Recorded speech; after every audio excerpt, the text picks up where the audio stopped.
Alright, everybody, welcome back to the online video lecture series for Philosophy 102 Ethics. In this video, we're going to continue our discussion of the second section of Kant's groundwork. And in doing so, we're going to take a closer look at what Kant calls the categorical imperative. We're going to examine how what we're going to call the principle of the categorical imperative shows us what the right and wrong thing to do is. And we're going to apply this to a discussion of the ethics of deception, which will include the concepts of lying and misleading, how those are different, and what we should think about them morally. So I want to begin by discussing the major distinction from our previous video. You'll remember that we talked about Kant's distinction between two types of imperatives. So remember, he says that because we are rational beings, we have the ability to reason, we have the ability called practical reason to think about what we should do. And so when you think about how you should act, what you're doing, what your reason is doing, is coming up with some rule or imperative that you will follow. And Kant said, there's two ways in which you might do this. And let's go back to our original example. We said, imagine that here you are in this job interview, and you're saying to yourself, well, I think there's a lie I could tell that I won't get found out about and will increase my chances of getting this very desirable job. Now, so you're considering whether to lie, and there's really two ways that you could think about this. One, you might say, okay, is this going to increase my chances of getting the job? Is it really the case that I won't get caught? And if they believe this lie, is that actually going to make me a more desirable, more attractive candidate to them? So on the one hand, you might ask a set of questions relating to, will lying serve my self-interest? Will it serve my desires? Will it be good for me? And when you're thinking in that way, you're thinking in the way of constructing a hypothetical imperative. So remember, for Kant, a hypothetical imperative says, look, if this is your goal, if this is what you're trying to accomplish, these are the means you should use to get there. So a hypothetical imperative might be, if you want to get this job, then you should tell the lie, because they'll believe it. Or another would be, if you want to get this job, you shouldn't lie, because they're going to find out. Now those are two different imperatives, obviously. They're telling you to do different things, but both are hypothetical. Because they're simply saying, look, if that is the goal you want, here is the best and efficient and most effective means of getting there. But notice in both of those imperatives, the question of morality doesn't really seem to come up. Right? If you think about the advice that you lie, the only thing that can be said against it from a point of view of a hypothetical imperative is, well, look, you're going to get caught. It's not actually going to be helpful. That's going to be harmful to what you're trying to achieve. But Kant's major insight is that at no point are we really thinking morally here. We're not thinking ethically here. We're just thinking practically. We're just thinking in a very sort of crass utilitarian sort of way. What can I do to achieve my ends? But there's another way I might think about this question as well. The question of, ought I lie in this job interview? I might ask myself not whether lying will help me or harm me. I might ask, is lying the sort of action that is acceptable in this context? Is lying the sort of action that's acceptable in any context? And if you're asking that question, if you're asking, is there something about lying itself which is morally wrong or not, then you're asking a completely different question. And then you're asking about thinking about constructing for yourself a set of categorical imperatives. And for Kant, categorical imperatives are the imperatives of morality, and a categorical imperative says that you and all rational beings must do this thing or cannot do this thing. So, never tell a lie, don't torture or murder an innocent person. These would be categorical imperatives. No matter what you think about what the imperative is telling you to do, no matter what you think about killing innocent people or torturing them, it makes no difference.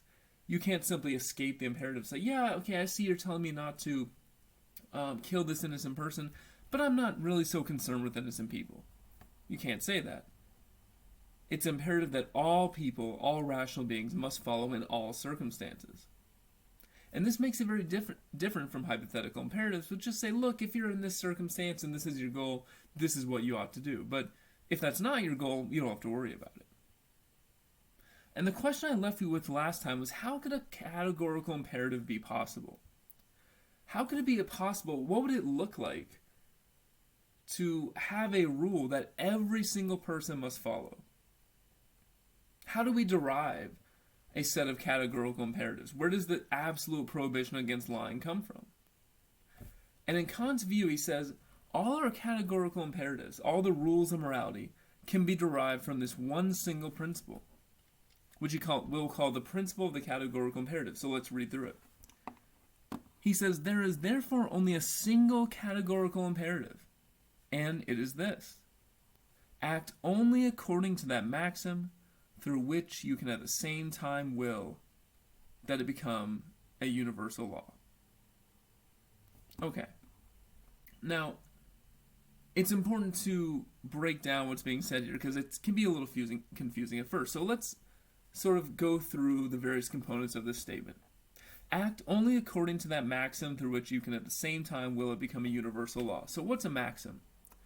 So a maxim in Kant's view, what he means by that word is just some personal rule for action that's going to guide you in a given circumstance and also similar circumstances. So just to take a really simple example, you might say, whenever I run out of milk and eggs, I will go to the grocery store.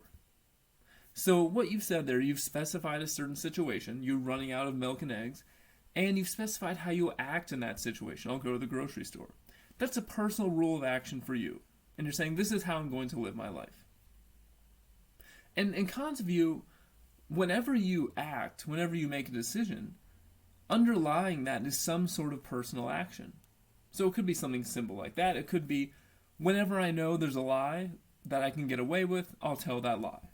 That would be another maxim. You're saying, this is my personal rule for action, it's how I'm going to live my life. So the question then is, what maxims from a moral point of view are we allowed to act upon, and which ones can we not act upon? And the answer Kant gives is this: the only maxims you're allowed to act upon are the ones that at the same time you could will as universal laws. And what does he mean by universal law? Well, not a universal physical law, but a universal moral law.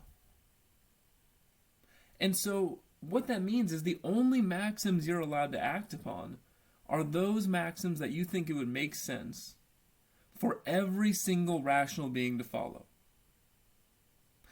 So it's those maxims that aren't just your personal rules, but ones you would be okay with, and we'll specify what okay with means, but the rules you would be okay with every single person following. And so really it sort of breaks down into the following two sorts of questions. Is lying during this job interview just something that personally I could do? Or is lying during this job interview an action that I would say everybody should be allowed to do? That's permissible for everyone. And as you might guess, what Kant is, and we're going to need to see the details, of course, but what Kant is saying is that lying is not something that everybody could do. It can only be a personal rule of action. And for that reason, it follows that you should never do it. But before we see the details of why that is, we should reflect a little bit on why that matters. So this idea I'm getting at here is called universalizability. It's the idea that you should only act in the way you would be okay with everybody else acting. But so, why does that matter? Why does it matter that we act in a universalizable way? I think the best illustration of this point is to think about if you've ever been involved in a group project. Likely, if you've been involved in a group project, let's say there's 4 people in the group, 3 of them might be, pulling their weight, doing the things they're supposed to do. And there's always at least one person who's slacking, one person who says, well, I'm just not going to pull my weight, I'm not going to do anything, I'm just going to rely on the other members of the group. Maybe you've even been that person who is slacking off. Now, it's worth reflecting on a moment for why is it that this causes annoyance? Why do we think this is wrong? Why does it matter that this one person isn't doing his or her job? Well, so sort of think about what is their personal maxim in this case? What is the rule that's guiding their actions? Or say, well, whenever I can get away with relying on other people without doing my share, I'll go ahead and do that. Okay, now think about that strategy. The strategy of, well, I'm going to not do my share because I know other people are going to pick up the slack. You know, this person, this concept is called a free rider. It's someone who doesn't take on any of the burdens of cooperation but tries to get all the benefits. This person still, will say, wants an A on the project. And they know they can get it by just letting the other 3 members of the group do extra work. So they still have that goal. But they're just going to do it in a way where they don't have to contribute anything. Now, imagine you're one of the people who is working hard, who now has to pick up the slack, because you, of course, want to get a good grade. How might you respond to this person who's slacking off, who's not doing anything? Well, one thing you might say to them, and this is what Kant thinks you should say to them, one thing you might say to them is, well, look, what if everybody acted the way you're acting? What if we all decided we were just going to slack off and let the other members of the group sort of pick up the slack, to just let the other members of the group do the work we're supposed to be doing? Imagine every single person did that.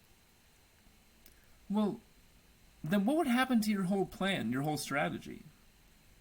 Your whole plan, your whole strategy was to just rely on the other members of the group, rely on them doing the work. But now no one's doing the work, which means the work won't get done, which means we're not going to get an A on the project. And this shows something important about certain ways of acting. There are certain ways of acting that require that you're the only one who acts that way. Your whole plan won't work if other people are also slacking off. Your whole plan requires that other people are going to put in the hard work you're not doing. Which means, to put it bluntly, this person is acting as a parasite upon the goodwill and work of everybody else. And Kant thinks that categorical imperatives, moral rules, are just like that. Whenever there's an action, such as lying, that he thinks you're never allowed to perform under any circumstances, the reason he thinks that is because the only reason you can gain an advantage from lying is because everybody else is working under the assumption that it's wrong to lie. You're taking advantage of others. And this is why universalizability matters, because if you have a universalizable action, one that everybody could follow, well, then you're not saying you're special. The way you're acting is consistent with the way you think everybody could act. And that really is the fundamental idea. Morality is about making sure you're not acting in ways that assume you're special, you're more important, that your interests should matter more. Okay, so this is the basic intuition behind the principle of the categorical imperative. Now, Kant gives a number of illustrations of how this actually works in practice, how you use this principle to derive various moral rules. I'm just going to focus on one of them here. I'm going to focus on the false promising case. And in this case, really in all the cases, what Kant explains, he says, well, to use this principle to get to certain moral duties, you have to go through the following process. And we're going to outline is a 3-step process, which I'll call the CI test or the categorical imperative test. So step 1, you think about the situation, formulate your maxim. What is the personal rule which you're thinking about following, or the way you're thinking about acting in this situation? Then you universalize the maxim. You imagine a world where not only you are following this rule, but everybody's following the rule. And then you ask yourself the question, could this universalized maxim serve as a universal law? Would it be possible to have a world in which all rational beings acted in this way? If such a world is possible, then you're perfectly permitted to act that way.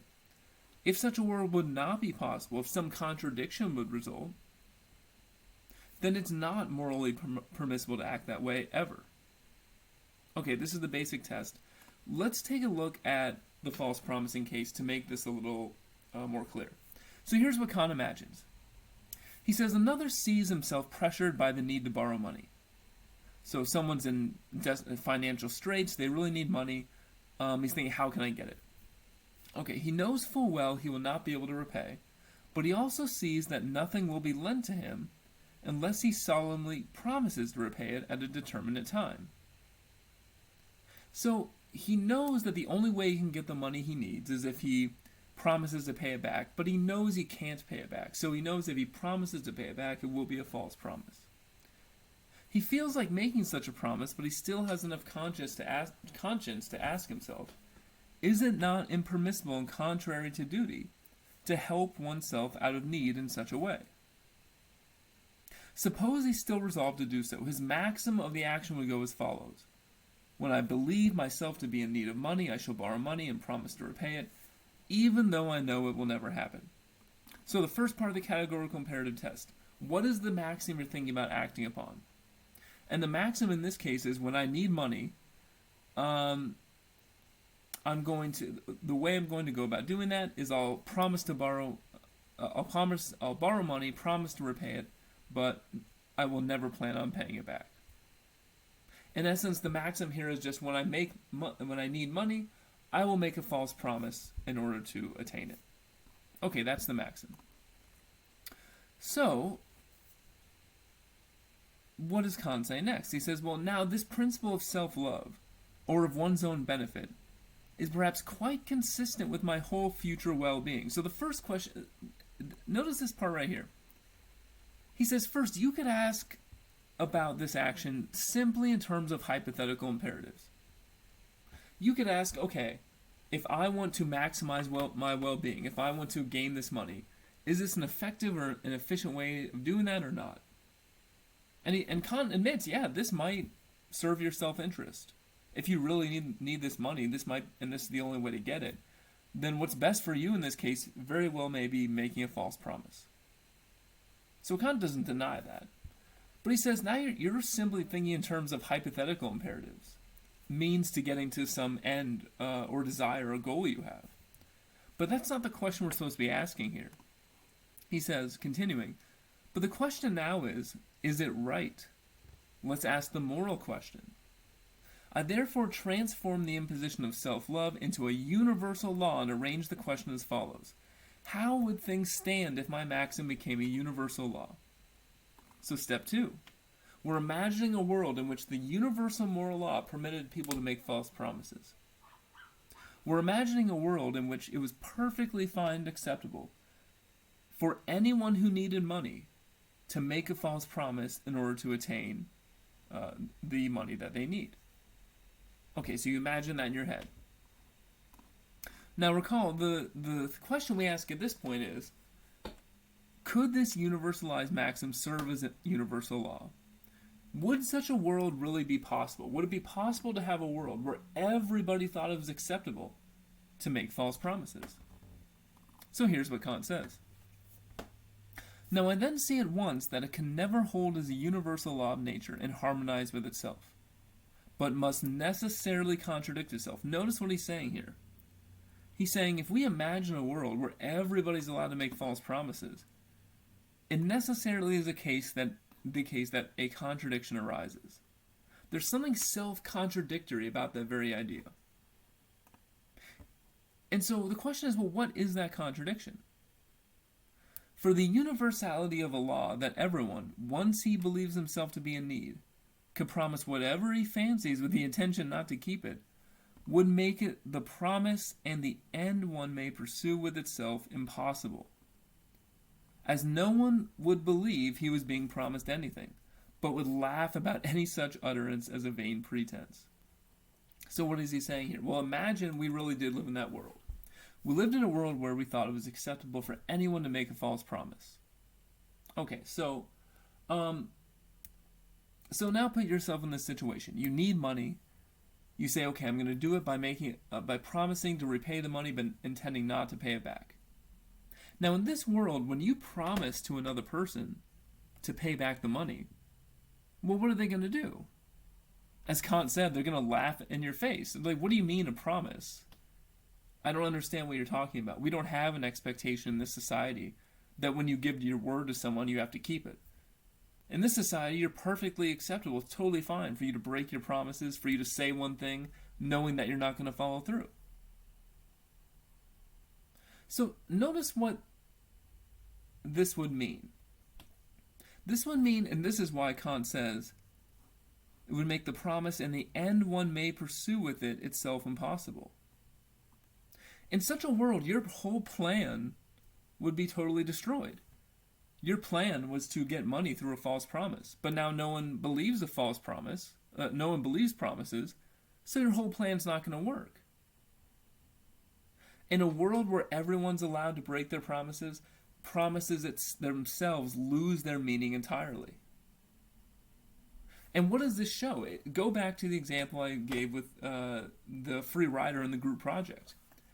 The free rider in that case, their plan's only going to work if the other 3 students pick up the slack. As soon as they don't pick up the slack, that person's plan's not going to work. They're not going to be able to get an A by free riding. The exact same thing here.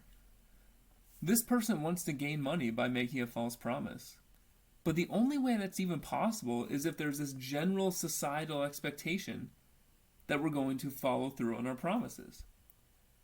If we get rid of that, if no one's believing promises or following through on their promises, then your plan no longer works. And what does this show?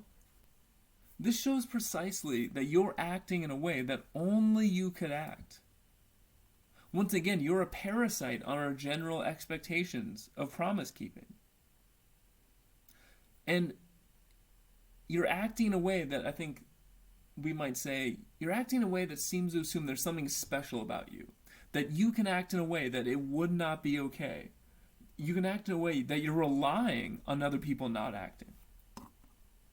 And so because that's the case, because there's this contradiction, one way to put it also is that because your maxim is self-defeating, once you universalize it, it no longer works. For Kant, such a world just simply is not possible, and that means it's never morally permissible to make a false promise. False promising must necessarily contradict itself. Now, there's one important point to make here. Right, this is just another explanation of essentially what the contradiction is in false promising. There's another important point to make here, because this is often a little bit confused, or students often confuse this point. The point Kant is making is not a consequentialist one. Now, it is true, if you imagine a society where everyone just stopped believing promises, things would fall apart. We couldn't have like a legal system, we couldn't have a system of government, our business systems and medical systems would all fall apart, because every single aspect of human cooperation requires trust, it requires following through on your word. And if we got rid of that, society falls down completely. And Kant wouldn't deny that. It's clearly true. But that's not the reason he thinks false promising is wrong, because that's what a consequentialist would say. That's what someone like Mill might say. No, he's not saying that false promising is wrong because if everyone did it, it would lead to the destruction of society. He's saying false promising is wrong because if everyone did it, the concept of promise itself would not, in fact, exist. It would be completely undermined. That's what he means when he says it just leads to a contradiction. And the way that one commentator explains this, the very foundation of all promises would be undermined. If so, I would not be in a position to realize the end of the promise by making a false promise. I must certainly rely on the faith of the person I'm trying to persuade, and it is morally wrong to apply double standards. What's wrong with false promising is that you're acting in one way, but you're assuming that others will not be able to act in that way as well. It's a double standard. Okay, so there's a couple of things to say here. One, what Kant derives from this is a rather, you might say, extreme view of things. And the reason that's the case is because he doesn't just think lying is wrong sometimes. He thinks because lying does not pass the categorical imperative test, that you're never allowed to lie. So he says in an essay he wrote on a supposed right to lie from philanthropy, that the categorical imperative to be truthful and honest should not be restricted by any conveniences. And in that same essay, he considers the following case. He says, "It would be a crime to lie to a murderer who asked us whether a friend of ours, whom he is pursuing, has taken refuge in our house."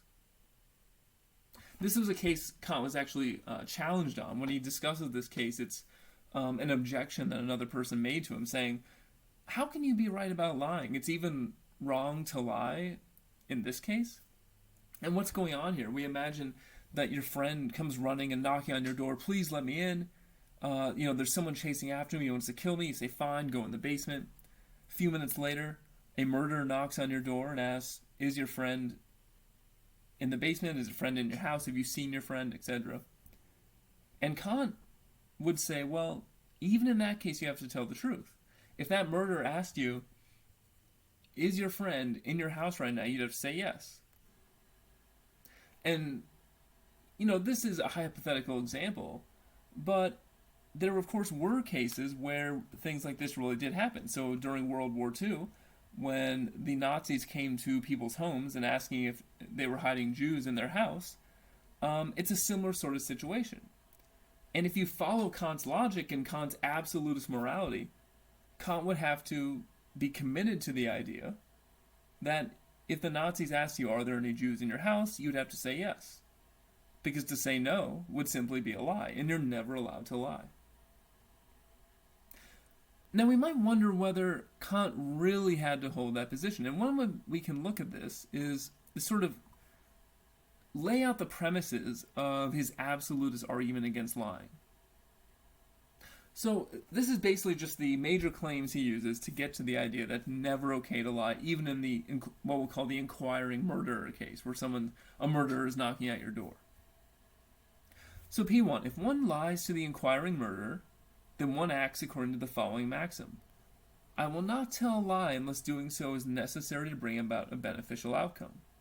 So look, if you tell a lie, if you lie to the murderer at your door, then you're probably working with the idea of, okay, I'm only going to lie in those cases where it's absolutely necessary to bring about some benefit. And we're going to refer to that maxim as M. P2, it is never morally permissible to act according to maxims that are not universalizable and violate the principle of the categorical imperative. M is not universalizable and violates the principle of the categorical imperative. Therefore, it's never okay to lie to the inquiring murderer. And that does make some sense. I mean, if you look at P1 and you think about, okay, let's say we lived in a world where every single person was allowed to lie whenever they saw that doing so would bring about some benefit. It does seem to make sense to say, well, that's not really universalizable. Especially when you consider the fact that our benefits are going to conflict, the things we pursue are going to conflict with one another. It simply wouldn't work out. It wouldn't be universalizable to have a system where anyone was allowed to lie whenever they saw some potential benefit. So that might be okay. But one thing to ask yourself is, in the inquiring murderer case, is this really the maxim that you would be using? Are you really telling yourself the reason I'm allowed to lie is because it's going to bring about a beneficial outcome? It's possible. And we'll call this a general maxim, right? It's very general, like, well, any general benefit. But you might make your maxim much more specific. What if instead of this general maxim, what if you said, well, here's the maxim I'm acting upon. Here's my personal rule for action. I will not tell a lie unless doing so is necessary to save another person's life. Now this is a much different thing. Because if you're just saying, well, I can lie whenever I want to bring about a beneficial outcome, there would be no ability for, people to make promises, to have an expectation of the truth, because there's always going to be some sort of benefit to lying. But suppose we lived in a world where we said, you know what, you should never tell a lie unless you really need to save another person's life. Then in any situation where we see that there's a life on the line, we would no longer necessarily expect that you'd be telling the truth, and we could all sort of arrange our actions accordingly. And so one thing to think about is, it might be true that this general maxim is not universalizable, not everyone could follow that, but this one might be universalizable. And if instead we're acting on this specific maxim, it might be the case that it doesn't violate the principle of the categorical imperative. Now, to be clear, this wasn't Kant's view. He thought all lies, regardless, were morally wrong. But it's just to bring up the point that some have criticized Kant by saying, well, look, a lot of this, when we think about whether a maxim is universalizable or not, a lot of this is just going to depend on how specific is our maxim. And this one does seem like it could be universalizable. So even if we buy Kant's whole theory, we might not need to be quite as extreme as he was. Of course, you can argue about that. Now, there's one other implication I want to bring about.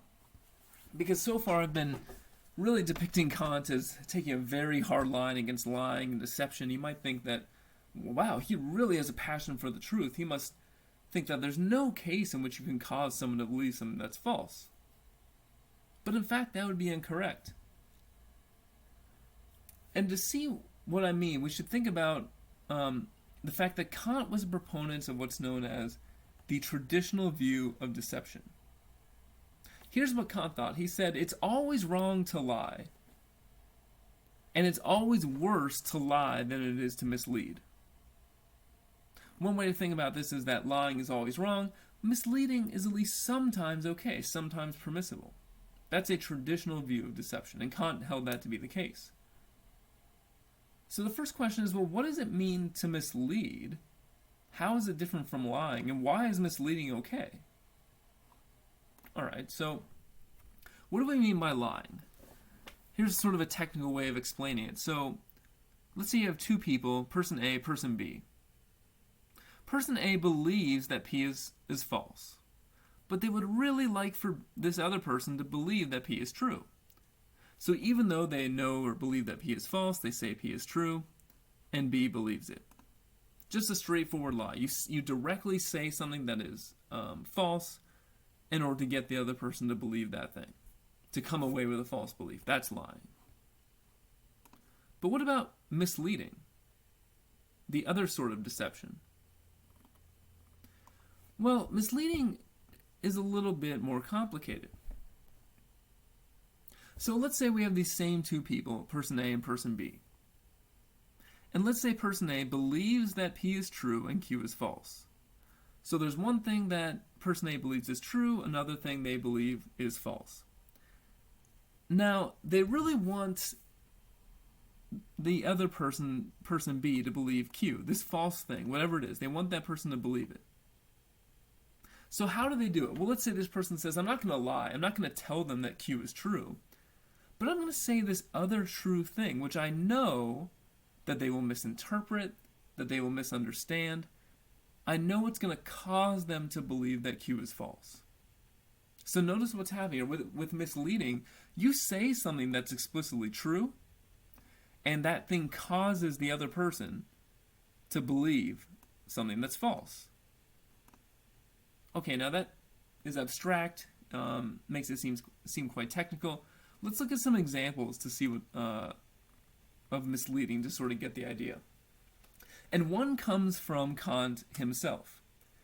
So there's a story about Kant that in 1794, the king Friedrich Wilhelm II was very close to his death. He was going to die soon.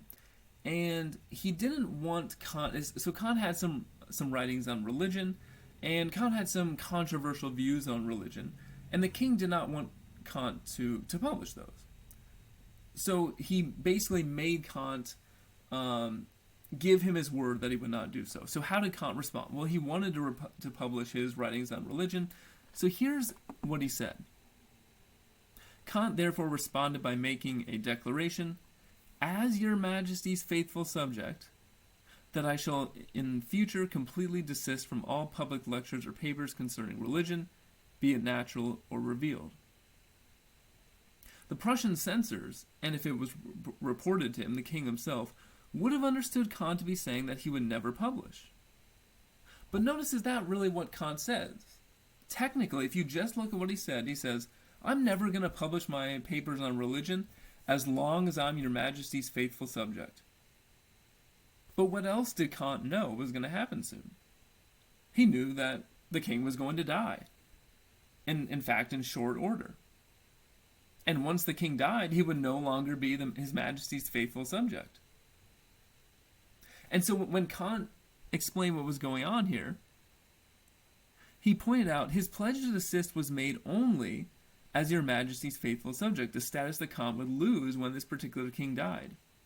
This phrase, wrote Kant in recounting the story, was chosen by me most carefully, so that I should not be deprived of my freedom, forever, but only as long as his majesty was alive. So look, if you look closely at Kant's statement, nothing he said was false. He did in fact wait till the king died to publish his writings on religion.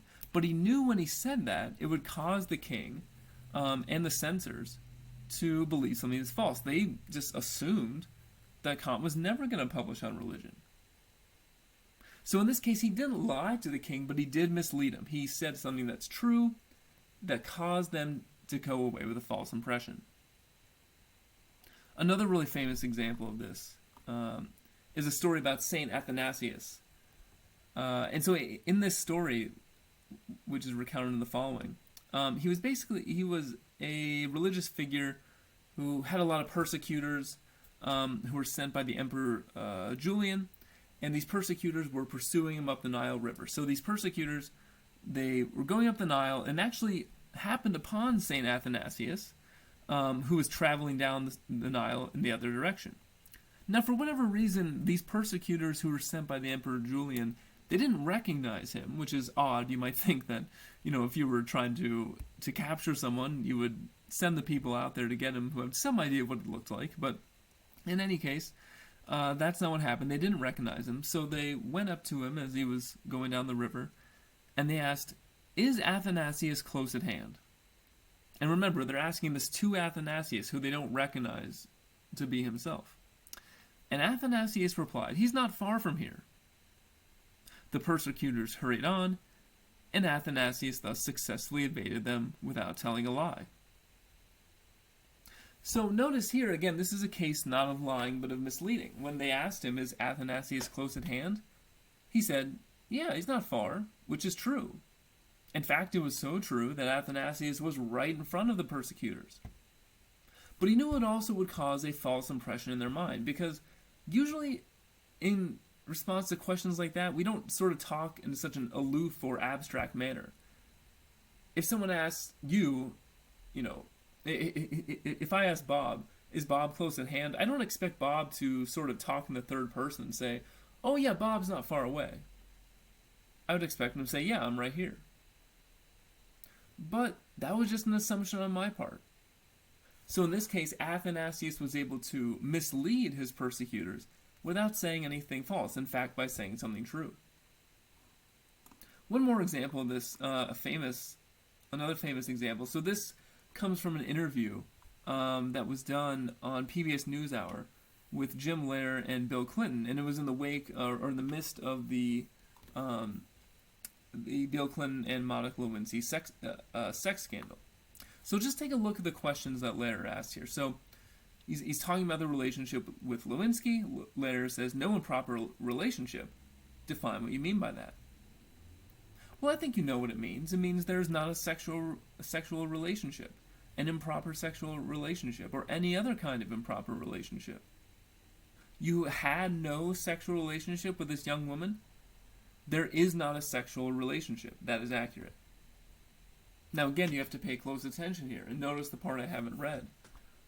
The interviewer asked, "So you're saying you had no sexual relationship?"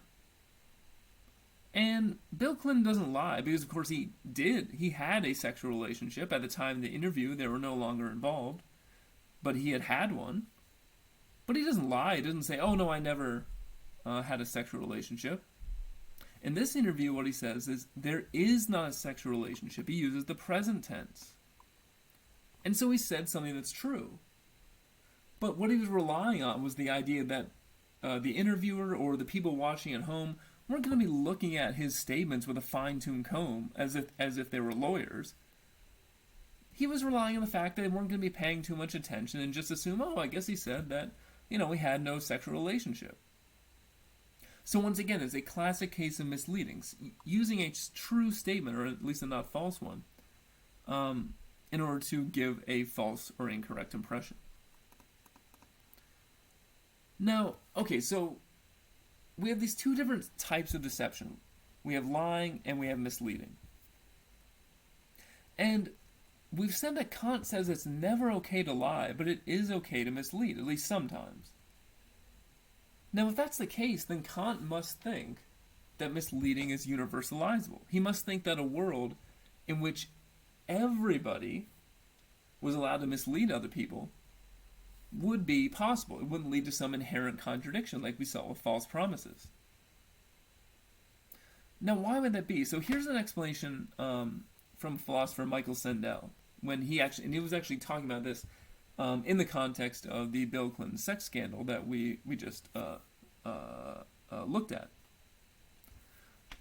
So he says, some might object that, like a lie, a technically true but misleading statement could not be universalized without contradiction, but consider the difference. If everyone lied when faced with a murder at the door and an embarrassing sex scandal, then no one would believe such statements, and they wouldn't work. The same cannot be said of misleading truths. If everyone who found himself in a dangerous or embarrassing situation resorted to carefully crafted evasions, people would not necessarily cease to believe them. Instead, people would learn to listen like lawyers and parse such statements with the eye to their literal meaning. This is exactly what happened when the press and the public became familiar with Clinton's carefully chosen words. So, when we think about could we have a society, a system in which everyone was allowed to mislead each other? Well, you could. It wouldn't be a very desirable society. It wouldn't be maybe the society you'd most want to live in. But look, it'd be a society where we knew everyone was telling the truth. The things they were literally saying were true. And if the things that other people are literally saying are true, then the responsibility is then on you to make sure you don't misinterpret them. If I know that everything another person is telling me is true, but I just have to pay very close attention to what they're saying, then that's not going to completely undermine the system of honesty that we've built up in society. Instead, as Sandel points out, it's just going to lead to a society where we're all closely critiquing every word people are saying and just paying attention to the literal meaning. And such a society, while again not a great, fun society that we want to live in, at least doesn't lead to an internal contradiction. It's at least theoretically universalizable. And one way to put this, the traditional view of deception basically holds that this is the major difference between lying and misleading. In cases of lying, whose fault is it that the deception occurred? Well, it's the speakers. They said something they knew wasn't true. So it's their fault. But whose fault is it in cases of misleading that the deception occurred? Well, in this case, it's not really the speaker's fault. They said something that was true. It's the audience's fault. It's the audience's responsibility. And the reason it's the audience's responsibility is because they could have paid closer attention. The audience watching that interview on PBS NewsHour with Jim Lehrer, they could have just paid attention to exactly what Bill Clinton was saying. St. Athanasius' persecutors could have asked some follow-up questions. Okay, you say he's not far from here. Is he standing right in front of me? And in the case with Kant and the king who didn't want him to publish the religious papers, the king could have asked also some follow-up questions and could have said, so do you mean just as my faithful subject, or do you mean for the rest of your life you won't publish these papers? In all these cases, when there's a case of misleading, the responsibility, it is argued, gets shifted from the liar to from the speaker to the audience. And to see why this matters, this is just another I think, funny and entertaining case. So in 1994, there was this court case, Overton versus Anheuser-Busch, where basically this guy, Richard Overton, made the claim that the alcohol ads he was seeing, which contained beer-related fantasies, led him to drink products that caused him mental injury, emotional distress, and financial loss. The court wrote, in support of his claims, Overton pointed to the television advertisements featuring Bud Light as a source of fantasies coming to life, fantasies involving tropical settings and beautiful women, and men engaged in unrestricted merriment. So Richard Overton looks at these beer commercials. He sees, these fantasies of, all of a sudden you start drinking Bud Light, and there you are on a tropical island, surrounded by beautiful women and enjoying himself. Okay, and he says, well, none of this happened, and in fact, all that happened is I had a lot of emotional distress, and now I'm broke. Now, the case was thrown out of court, and we're largely think that's the right choice, because in this case, we want to say, well, look, that was on you. Any reasonable consumer, this is actually what the standard the government uses in these cases, any reasonable consumer would know that this is just fiction, this is just fantasy, it's not to be taken seriously. So the reason we're not sympathetic to his claims is because we think the responsibility for him being deceived is on him.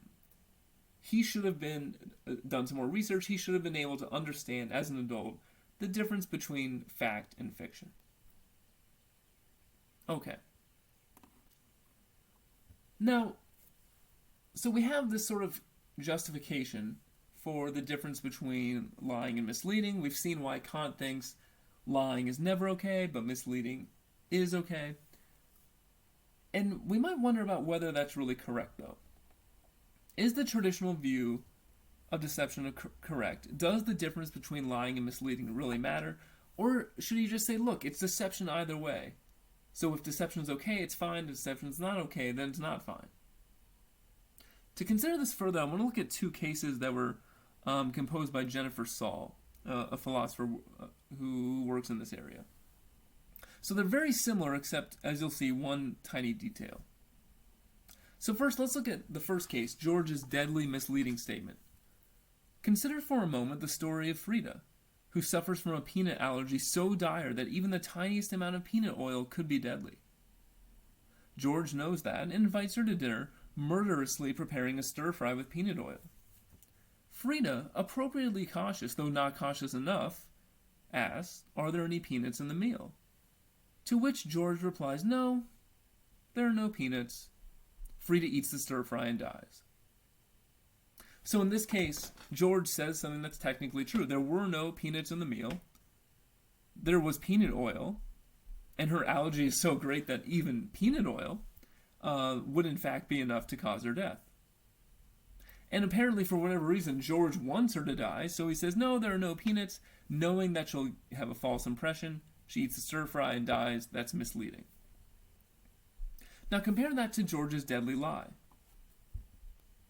The exact same situation, and in this case, when Frida asks George, are there any peanuts in the meal? George replies, no, it's perfectly safe for you.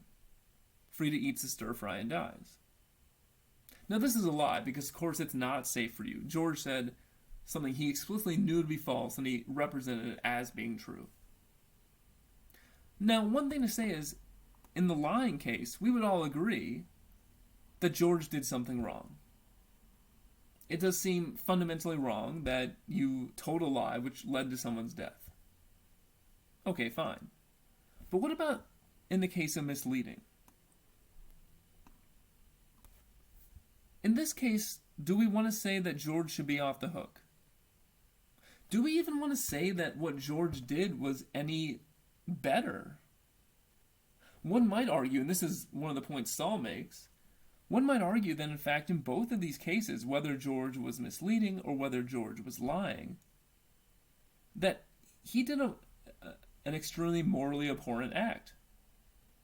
That whether he used the direct means of lying or sort of an indirect means of misleading, in either case he had the intention of bringing about Frida's death and acted so as to make it happen.